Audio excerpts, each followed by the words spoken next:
Well, I get to do shopping a little bit later. My Meyer gift card just came in, at least one of them that I was waiting on. I got two more, one for November, one for December, and I'm also still waiting on my fucking Blu-ray player to come in, and the fucking thing hasn't come in yet. But that's not the point. But anyway, to get to what I was going to talk about here, this fat ass 45 administration official has perfected the art of sycophancy. The best way to get ahead in Fat Ass 45's White House is to say as many over the top nice things about Fat Ass 45 as possible. It is well known and well documented. Peter Navarro, Fat Ass 45's top trade advisor, took the boss at all cost strategy to new heights on Sunday during an interview with CNN's Jake Tapper. Even though Jake Tapper is an asshole, but that's not the point.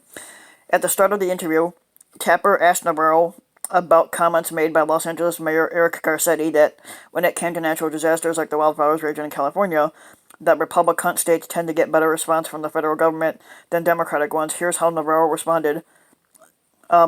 Bolding is mine. Well, that's offensive. If you look at what Fat Ass 45 did, for example, for the city and state of New York, it was an incredible transfer of resources up there. Like ships, PPE, everything that New York wanted, they got. So please, Mr. Garcetti, take care of Los Angeles better than you were doing.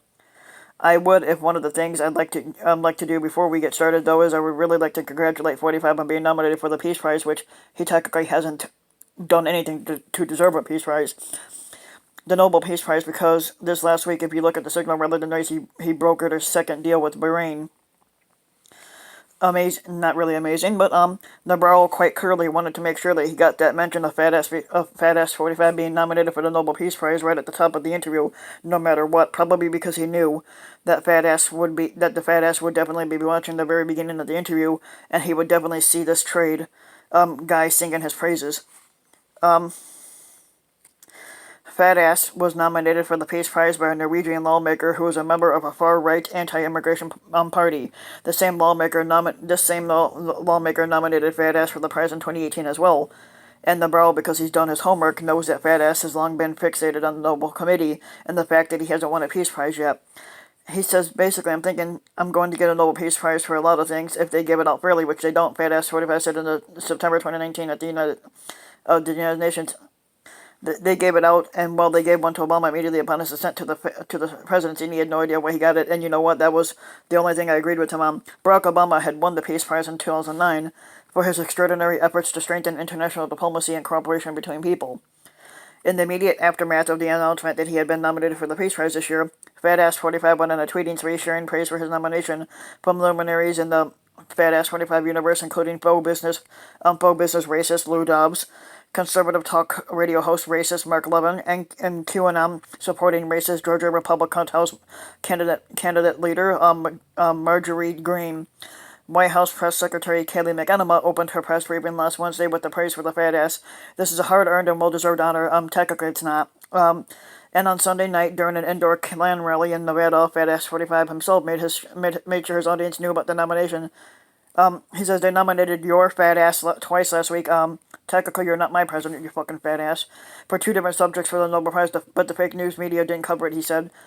Navarro then is giving Fat Ass 45 exactly what he wants. He's going out of his way not just to praise the Fat Ass, but doing it in a way that he can go back to Fat Ass and say, they were trying to ignore this giant honor of yours, but I wouldn't let them.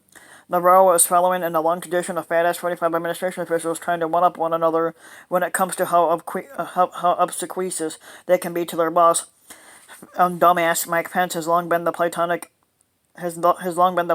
ideal of this apple polishing.